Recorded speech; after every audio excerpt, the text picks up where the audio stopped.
สบายดีพ่อแม่พี่น้องทางเมืองไทยทุกคนสวัสดีครับทุกคนมื้อนี้ทุกคนคลิปมื้อนี้บ่าพิมพ์ข้ออ่าเอาความรู้สึกของบ่าพิมพ์ที่บ่าพิมพ์ได้ติดตามเรื่องข่าวอยู่ที่เมืองไทยนะทุกคนหลายเรื่องกันเลยและล่าสุดก็อาจจะเป็นเรื่องของอ่าพี่น้องชาวไทยนะเฝ้ารับเสด็จขบวน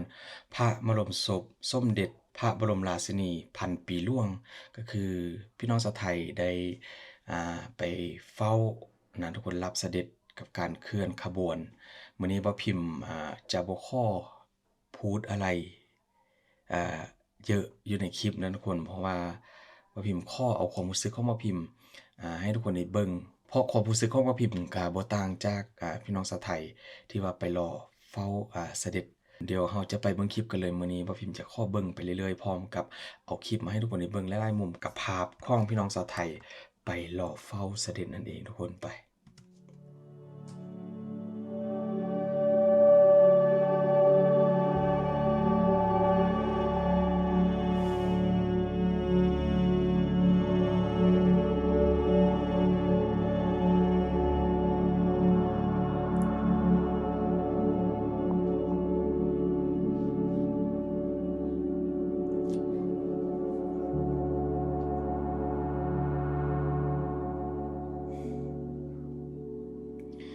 คือว่าบ่พิมพ์ได้เห็นคลิปแล้วโอ้ทุกคนนะการไปเฝ้าอ่ารับเสด็จพี่น้องชาวไทยทั้งสองข้างทางรวมใจกันใส่สุดสีดำทั้งหมดเลย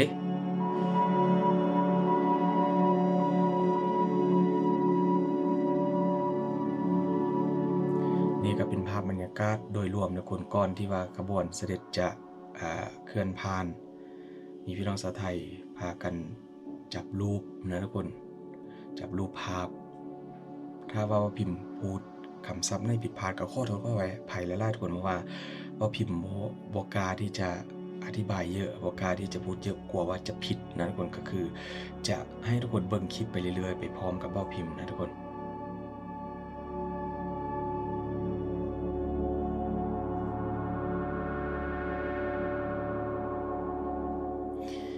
พิมพ์ต้องขอบอกเลยว่านี่คือสิ่งที่พิมพ์บ่เคยเห็นมาก่อนทุกคนบ่เคยเห็นมาก่อนจริงๆ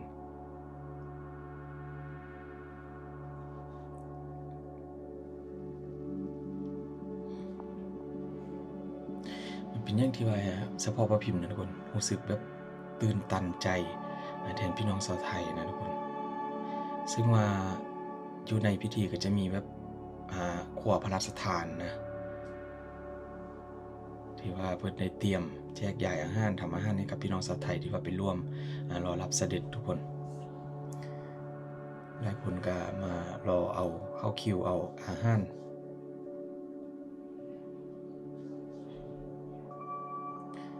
พี่น้องชาวไทยปวงชนไทยแบบเยอะแฮงทุกคนมาจากหลายพื้นที่หลายจังหวัดกันเลยนี่ก็พิมพ์ข้อภาพบรรยากาศตอนที่ว่ารอท่าก่อนนะทุกคนเดี๋ยวทุกคนก็จะได้เห็นคลิปตอนเคลื่อนขบวนอยากให้ทุกคนสังเกตทุกคนอยู่ใกล้ๆนู่นก็คือแบบอีกตึมข้างหนึ่งของถนนนะทุกคนที่ว่าพี่น้องชาวไทยมารอเยอะมากๆทุกคนพิมพ์เชื่อว่าภาพบรรยากาศหลายๆคลิปที่ทุกคนได้เห็นนี้อาจจะบ่เคยเห็นมาก่อนอยู่ในช่องอื่นนะวันนี้ว่าพิมพ์รวมให้เยอะมากทุกคน10 กว่านาทีแบบอยากจะให้ทุกคนได้เบิ่งไปแบบยาวๆกันเลยทุกคนคือคลิปหนึ่งว่าพิมพ์ไปเห็นมาว่าจะเอามาให้ทุกคนดูอยู่แต่ว่ามีพี่น้องชาวไทยบางกลุ่มเข้าไปนอนรอตั้งแต่เมื่อคืนนะจนถึงเช้าก็เลยแบบรออยู่นอนรออยู่ที่ฟุตบาททุกคนอยู่ที่สถานที่ที่ทุกคนได้เห็นนี่แหละมีถือว่ามีหลายคนเลยที่ว่าไปนอนนะทุกคนนอนเฝ้านี่ทุกคนภาพมุมสูง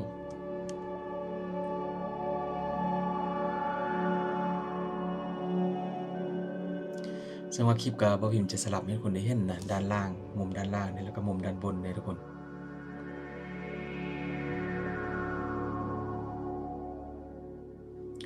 หลายคนก็คงจะอยากให้บ่พิมพ์เปิดเสียงนะทุกคนแต่ว่าอยู่ในคลิปนี้จะบ่แม่นเสียงบรรยากาศทุกคนถ้าว่าเสียงบรรยากาศบ่พิมพ์จะปล่อยได้นะแต่ว่า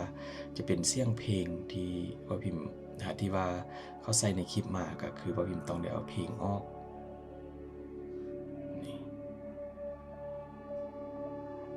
ถึงว่าบ่พิมพ์ได้เห็นหลายคลิปแล้วมีพี่น้องชาวไทยหลายคนถึงกับกันน้ำตาไว้บ่อยู่นะทุกคนมีหลายคนร้องไห้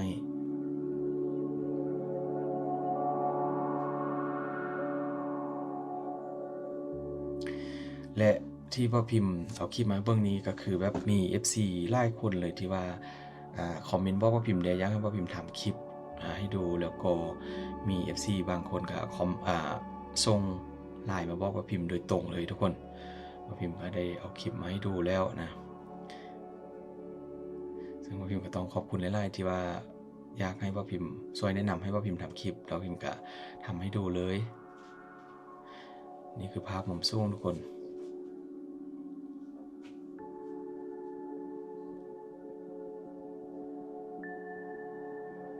พ่อพิมพ์ก็บ่เคยทำคลิปแนวนี้นะทุกคนบ่เคยเอาคลิปแนวนี้มาให้ดูจักเทื่อก็รู้สึกแบบ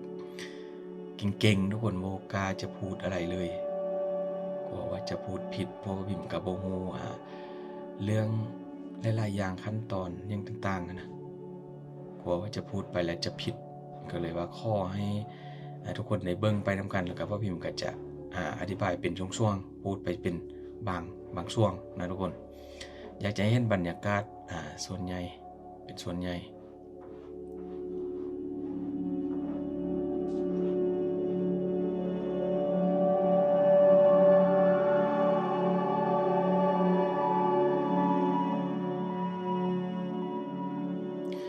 เดี๋ยวต่อไปก็จะให้ทุกคนได้เห็นนะทุกคนบรรยากาศอยู่ที่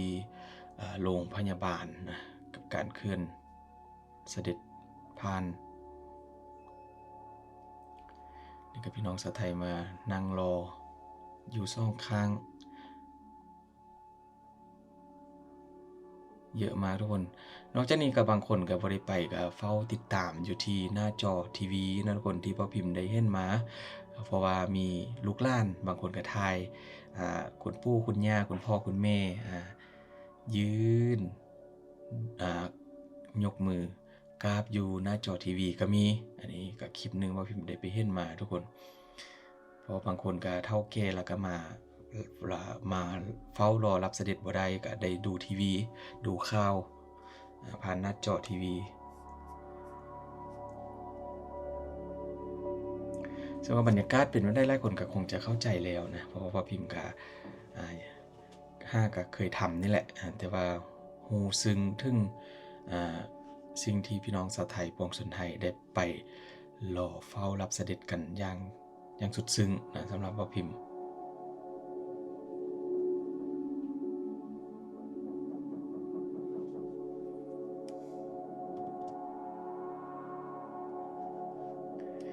แต่ว่าผ่านไปหลายจุดหลายสถานที่กันเลย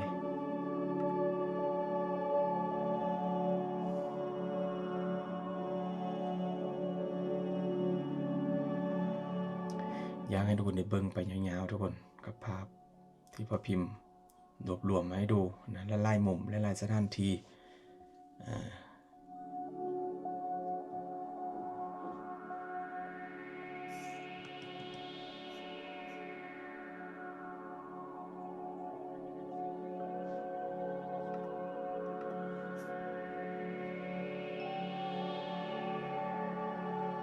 มี FC ท่านใดที่ว่าดูคลิปของพ่อพิมพ์อยู่ตอนนี้ทุกคนที่ว่าได้ไปร่วมรอเฝ้ารับเสด็จอยู่ในวันนี้ที่พ่อพิมพ์เอาคลิปมาให้ดูนี่นะคอมเมนต์บอกพ่อพิมพ์กันได้เด้อทุกคนเพราะพ่อพิมพ์ก็อยากจะรู้ถึงความรู้สึกของ FC ที่ว่าได้ไปร่วมรอเฝ้ารับเสด็จกับการเคลื่อนขบวนที่ทุกคนได้เห็นอยู่ในคลิปนี่แหละมื้อนี้ก็มาหลายจุดกันเลยทุกคนนะให้ทุกคนได้เห็นเพื่อว่า FC พี่น้องชาวไทยที่ติดตามพ่อพิมพ์นะบ่ได้ไปดูรอเฝ้าอยู่ที่สถานที่ก็ให้ดูคลิปของพ่อพิมพ์นี่วันนี้ก็จัดมาให้ดูแบบไล่ๆกันเลยทุกคนอีกอย่างหนึ่งถ้าว่าพิมพ์ใส่คำพูดอะไรผิดพลาดก็ขอโทษขออภัยไล่ๆทุกคนนี่คือสิ่งที่พ่อพิมพ์อยากจะทำนะวันนี้ในระหว่างนั้นทุกคนมื้อวานเนี่ยก็มีท้องฟ้าที่ว่าเป็นปรากฏการณ์ที่ว่าแป ปลกประหลาดที่เกิดขึ้นเหนือท้องฟ้าทุกคนเป็นก้อนเมฆแสงสีทองนะอยู่บนก็นั่นแหละบนพระราชสว่างใช่ไหมทุกคนเป็นปรากฏการณ์ที่ว่าโอ้โหน่าทึ่งหลายทุกคนคือว่าพิมพ์เคยทำคลิปมาเกี่ยวกับเหตุการณ์แบบสำคัญที่เกิดขึ้นอยู่ที่เมืองไทยนะจะเจอปรากฏการณ์แบบนี้ตลอดเลยนะอยู่ที่เมืองไทยบอกว่าจะเป็นขบวนเรือพระที่นั่งที่พ่อพิมพ์เคยทำมากันแบบมีรูปก้อนเมฆกลายเป็นเรือสุพรรณหงส์อย่างประมาณนี้นะทุกคนและอันนี้กับล่าสุดเมื่อวานนี้กับท้องฟ้ากลายเป็นแสงสีทองแสงสีทองที่ว่าโอ้โหคนลุกกันเลยทุกคนได้เห็นคลิปแบบนี้นะแล้วก็มาอีกจุดหนึ่งทุกคนที่พี่น้องชาวไทยรอท่าแต่ละเส้นทางที่ว่ามีการเคลื่อนขบวนนะนี่ก็อยู่ที่หน้าโรงพยาบาลมีแพทย์มีท่านหมอนะที่ว่ามารอต้อนรับ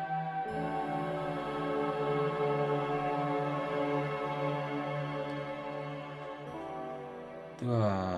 ได้ดูแล้วก็รู้สึกแบบโอ้โหพี่น้องชาวไทยที่ว่าไปนี่นะแต่ละคนได้ถึงกับแบบร้องไห้กันเยอะมากทุกคนเสียงร้องซ่องข้างทางบรรยากาศทุกอย่างที่ว่าเต็มไปด้วยความโศกเศร้าเสียใจนะสังเกตได้หลายคนเลยอยู่ข้างทางก็จะร้องไห้ตลอดทุกคน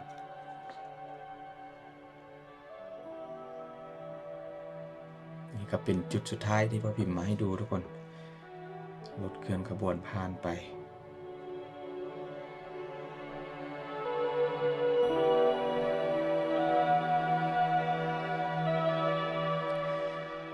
นี่แหละทุกคนคือสิ่งที่พ่อพิมพ์อยากจะให้ทุกคนได้เบิ่งนะเพราะว่ามี FC ข้อกันเข้ามาเยอะพ่อพิมพ์ก็บ่กล้าจะทำทุกคนเพราะว่ากลัวจะทำอะไรผิดพลาดนะเพราะว่าเป็นเรื่องสำคัญหลายแล้วก็ใหญ่หลายสำหรับพี่น้องชาวไทยสำหรับประเทศไทยแต่พ่อพิมพ์ก็ข้อทำได้เท่าที่พ่อพิมพ์ทำก็คืออยากเอาคลิปมาให้ทุกคนได้เบิ่งหลายๆมุมหลายๆสถานที่หลายๆเส้นทางที่ว่ามีการเคลื่อนขบวนไป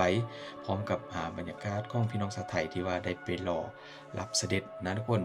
วันนี้ก็ขอบคุณหลายๆทุกคนถ้าว่ามีก็คอมเมนต์บอกว่าพิมพ์กันได้แนะนำว่าพิมพ์ได้ว่าคำเว้าคำพูดอะไรที่ว่าควรจะใส่ก็ควรจะพูดยังไงก็แนะนำกันเข้ามานะทุกคนขอบคุณหลายๆทุกคนขอบคุณที่อยู่กับคุณพิมพ์ช่วยเบิ่งคลิปจนจบแล้วก็คอมเมนต์กันเข้ามานะทุกคนช่วยกดไลค์กดแชร์ขอบคุณหลายๆเด้อ